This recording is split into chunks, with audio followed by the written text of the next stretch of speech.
Soal P3K Guru Kelas SD, Kompetensi Teknis Profesional IPS, dan kunci jawaban bagian ketiga.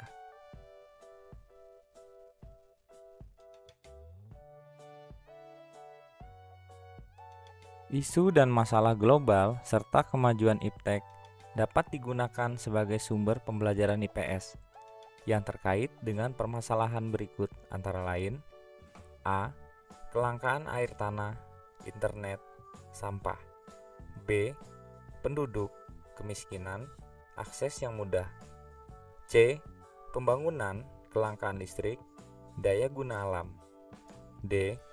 Lingkungan, migrasi, manusia yang humanistik.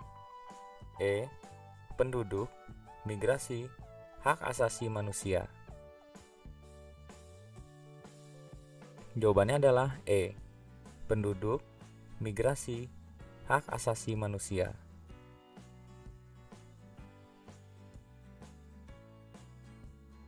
Pembahasannya, isu dan masalah global serta kemajuan iptek dapat digunakan sebagai sumber pembelajaran IPS yang terkait dengan permasalahan berikut antara lain: penduduk dan keluarga berencana, pembangunan, hak asasi manusia atau HAM, migrasi, dan lingkungan dan sumber daya.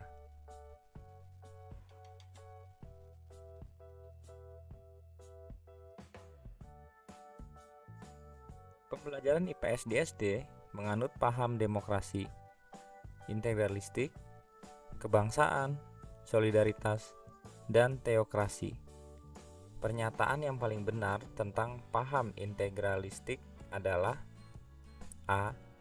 Pancasila sebagai asas kerohanian bangsa dan negara Indonesia pada hakikatnya merupakan suatu asas kebersamaan, asas kekeluargaan, serta religius. B. Negara merupakan suatu kesatuan bagi semua golongan dan tidak memihak pada suatu golongan. C. Bangsa adalah satu kesatuan utuh dan menyeluruh dari berbagai suku bangsa dan kepulauan. D. Pancasila sebagai asas kesatuan bangsa yang bersifat tunggal, yang wajib diamalkan secara murni dan konsekuen. E. Negara merupakan kekuatan bagi warganya untuk hidup dan saling menghargai satu sama lain. Jawabannya adalah E. Negara merupakan kekuatan bagi warganya untuk hidup dan saling menghargai satu sama lain.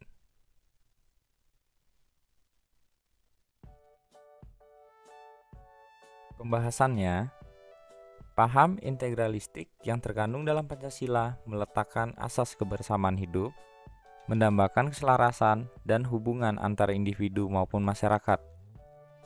Dalam pengertian ini, paham negara integralistik tidak memihak kepada yang kuat, tidak mengenal dominasi mayoritas, dan juga tidak mengenal tirani minoritas.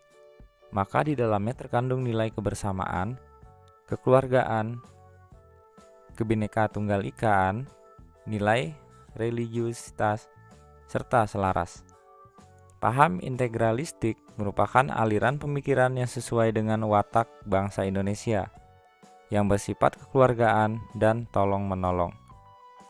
Dalam sidang BPU PKI tanggal 31 Mei 1945, Supomo mengusulkan paham integralistik yang menurutnya paham ini berakar pada keanekaragaman budaya bangsa. Namun, hal itu justru mempersatukan dalam suatu kesatuan integral yang disebut negara Indonesia.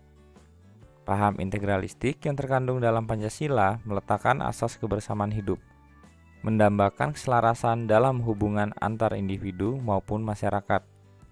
Dalam pengertian ini, paham negara integralistik tidak memihak kepada yang kuat, tidak mengenal dominasi mayoritas, dan juga tidak mengenal tirani minoritas. Maka, di dalamnya terkandung nilai kebersamaan, kekeluargaan, kebineka-tunggal-ikaan, serta nilai religiusitas.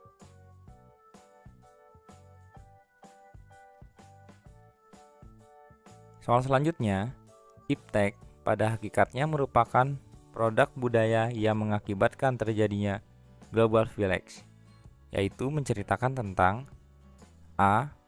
Pengalaman sosial budaya dalam hubungan antar manusia. B. Penyebaran budaya secara masif dan kontekstual. C. Tertembusnya nilai budaya antar bangsa. D. Kedekatan jarak relatif antar ruang di permukaan bumi.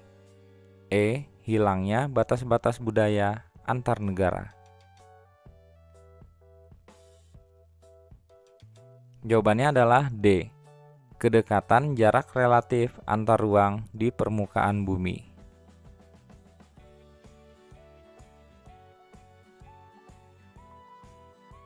Pembahasannya, desa global tumbuh sebagai akibat dari penyebaran informasi yang sangat cepat dan masif di masyarakat.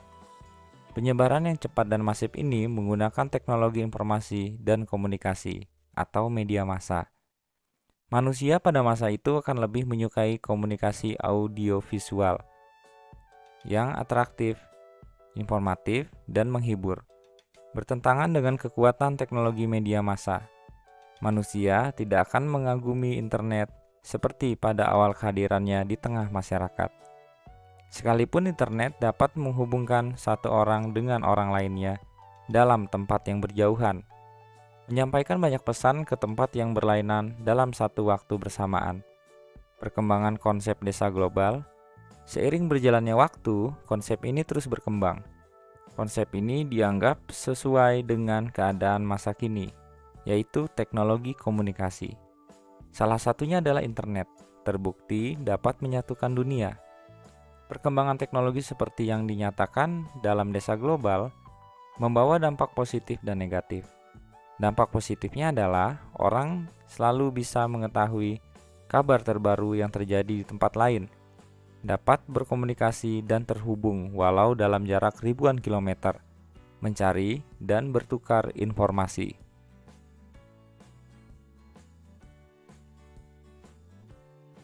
Soal selanjutnya, perilaku yang sesuai untuk menanggulangi hambatan dan gangguan dalam membangun integrasi nasional pada era global adalah A. Selalu memakai barang produksi dalam negeri.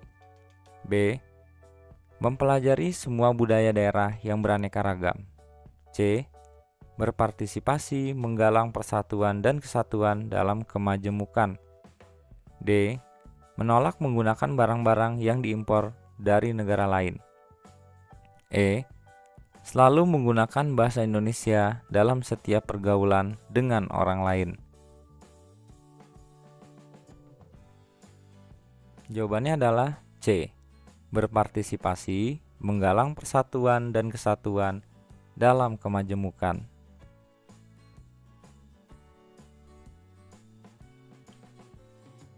Pembahasannya, pilihan sikap selalu memakai barang produksi dalam negeri dan menolak menggunakan barang yang diimpor dari negara lain merupakan bagian dari sikap menghargai karya anak bangsa.